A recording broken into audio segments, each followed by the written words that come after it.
Hi there, how are you doing today? I hope I'm not taking up too much of your time. No. Well, I'm from the Royal Society for the Protection of Future Lives, and I was just wondering if it would be okay to talk to you a little bit about our work today?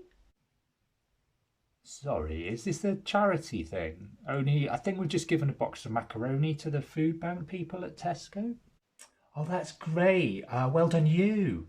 But no, this is a bit different. You see, we're not really focused on people who can't afford food right now.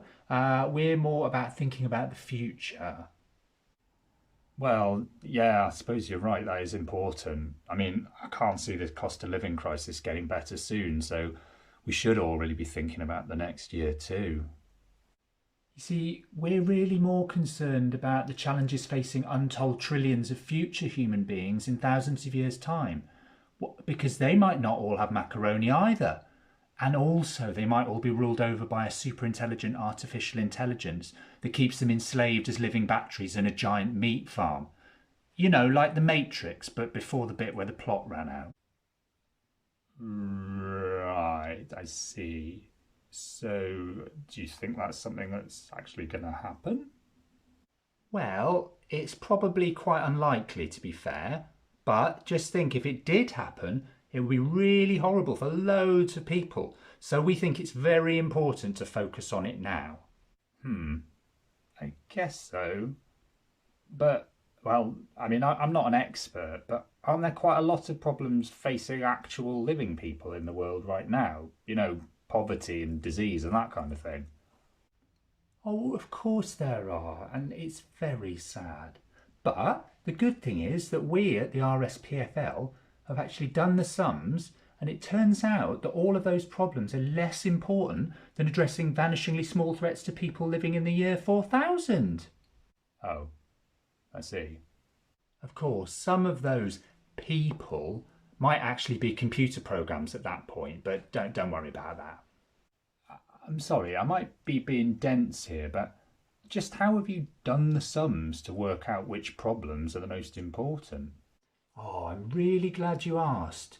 Well, the thing is that at the RSPFL, we don't really believe in charity. We're more about effective altruism, which, if you don't know, is this really clever thing where they've worked out what it is that we should all care about by getting a load of 20-year-old philosophy graduates to figure out what the best thing is that you can give your money to. But isn't effectiveness a bit of a subjective idea?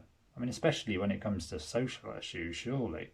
Well, yeah, it was, yes. But all the people involved in EA are really very, very clever. So we all had a big meeting about it and we decided on an objective definition of effectiveness. Yeah, I'm not sure that's how it works. I mean, what if you all just happen to think the same way but are ignoring loads of other viewpoints? Oh, I don't think there's much danger of that. We're a very diverse group. Yeah, we've got people who went to Oxford and to Cambridge and who studied everything from computer science to economics and computing. I heard there was even a historian at one point, but I'm not sure that worked out very well. Right.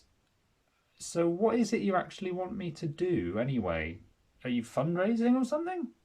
Oh, no, nothing like that.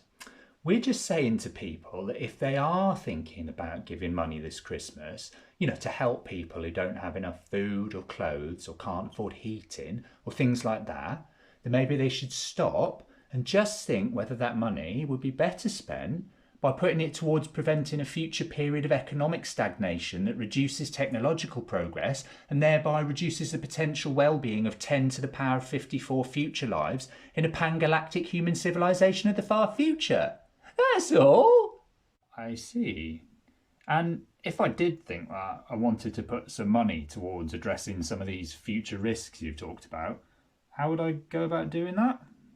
Well, the funny thing is, at this point, the maths actually suggests that rather than spending the money on the issues, it might be most effective to spend the money on trying to get other people to focus on long-termist ideas as well.